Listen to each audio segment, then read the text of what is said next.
뿔은 귀여워. 동동 떠 있어. 귀여워. 파란 하늘이야.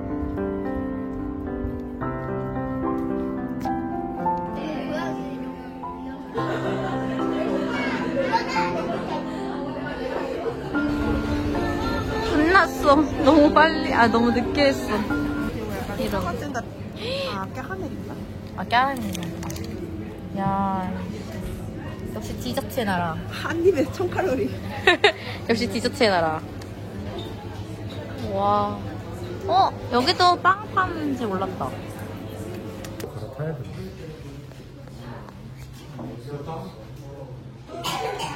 손들고 따라. 돌이야, 멈춰있어. 저희 주문 좀 받아주세요. 진짜 맛있는 냄새 난다. 시작해볼까요? 잘 먹겠습니다. 뼈를 갈라먹는 거야? 아니, 뭐라 그래? 뼈를 빼먹는 거야? 발라먹어야지. 발라먹는 게 아니라 발라먹어. 저 위에 있는 게 그냥 짜장 소스였어? 괜찮아. 같이?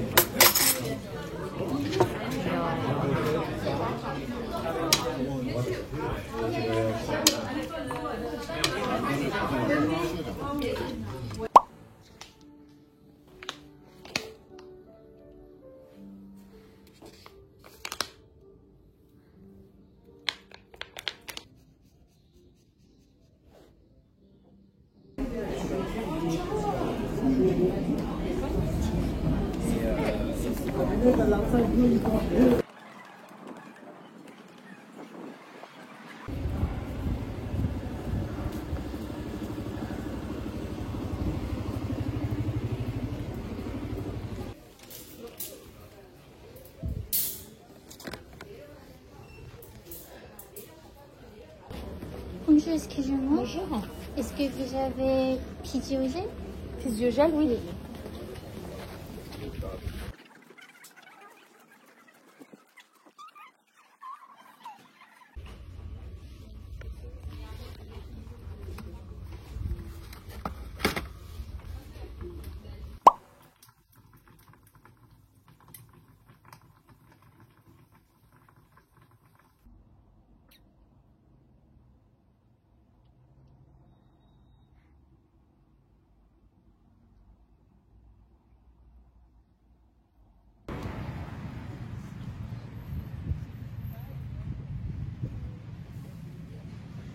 Le foot français qui met des poubelles partout.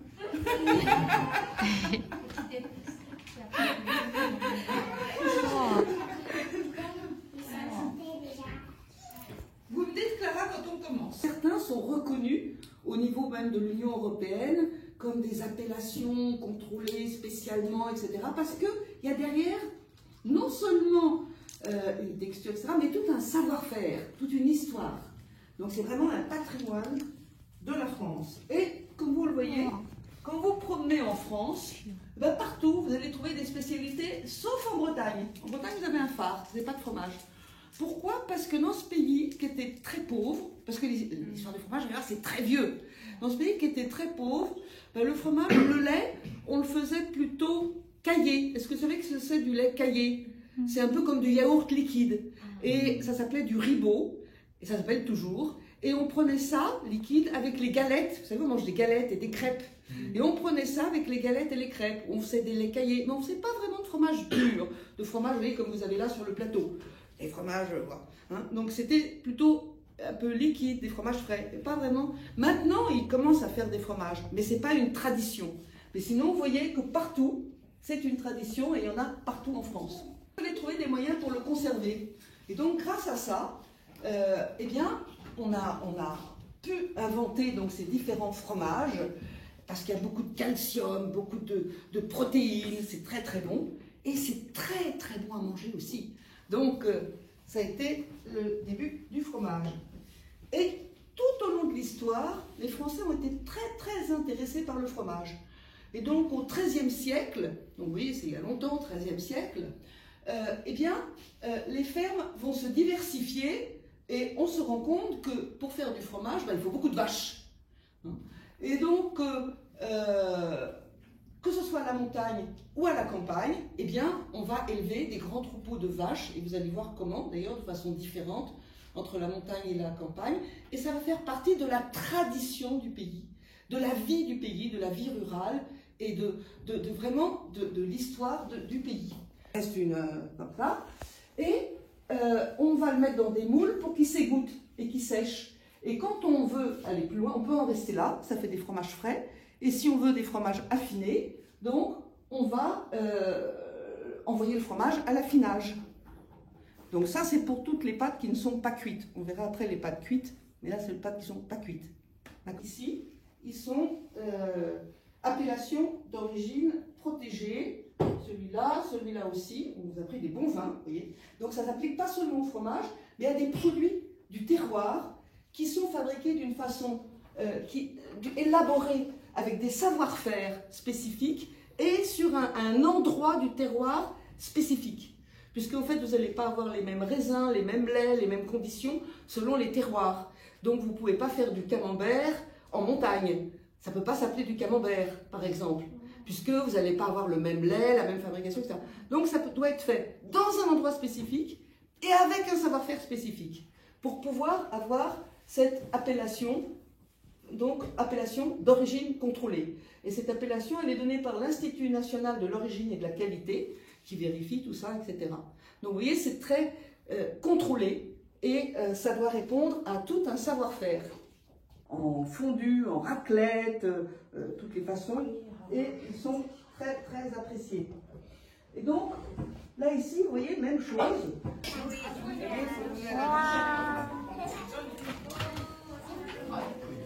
맛있겠다.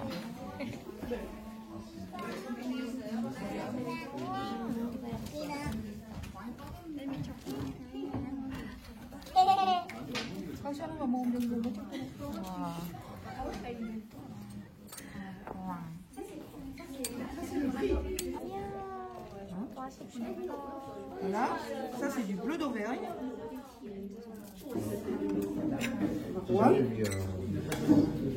J'ai jamais vu 3 Saint-Nectaire. Saint-Nectaire. 잘 먹겠습니다.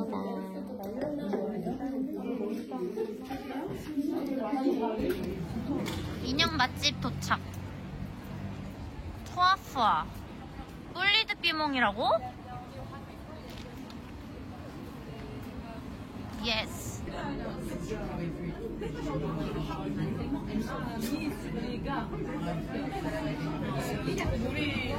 그러니까 물은 나 모르겠어. 저 이렇게까지 많이 마시지 않았어요. 내 건가? 얘 언니 건가? 나는?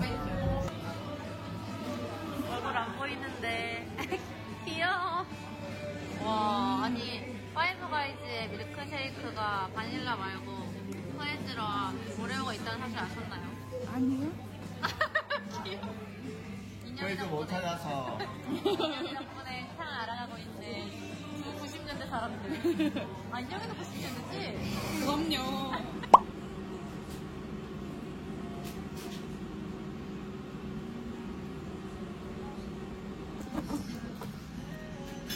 제가 이걸 먹어보겠습니다. 이거 두껍게 자르서 먹자. 귀여워.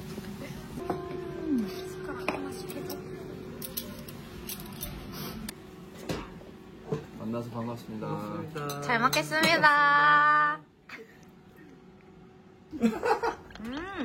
너무 웃기지? 힘들나 봐, 소영이. 안 힘들어. 여기 사실. 공부도 다시 해야 돼. 나 오랜만에 울면서 웃어. 아니, 진짜 찐으로. 이렇게 귀여운 거는 대체. 아, 깔 줄 알아? 말랑말랑해. 그거 깔 줄 알아? 어떻게 까던데? 진짜 완전 맛있겠다. 나도 잘 안 해봤지만. 너무 맛있겠다. 이렇게 까는 거. 아, 내가 더 일었나 봐. 잘 먹겠습니다. 왜 이렇게 달아? 일어나서 빨리 축하하면 노래 하나 부르자. 아, 우리 또 노래 잘하는 국현이가. 아, 뭐야, 이거 뭐야. 아니, 여기까지밖에 안 나. 깜짝이야. 네. 이거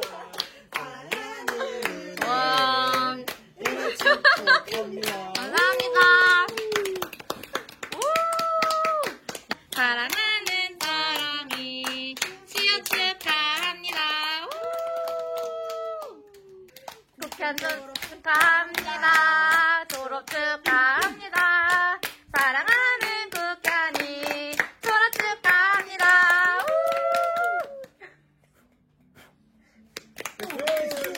그래? 좋아? 인턴 잘 끝냈잖아. 그래.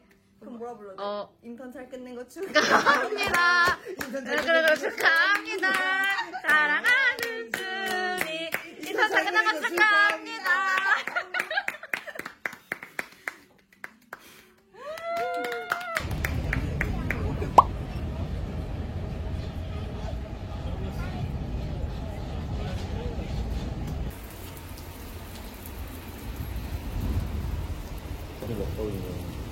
네, 너무 맛있어요. 근데 진짜 진심으로 근데 너무 맛있어요.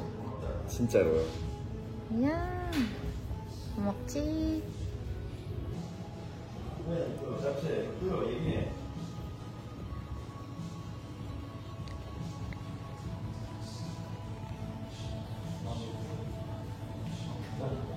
수영할 때 줄게. 우와, 맛있겠다. 좋은 직장들을 좀 이렇게 좋은 직업을 주는 그런 기업이 되지 알겠지. 우와. 자, 와.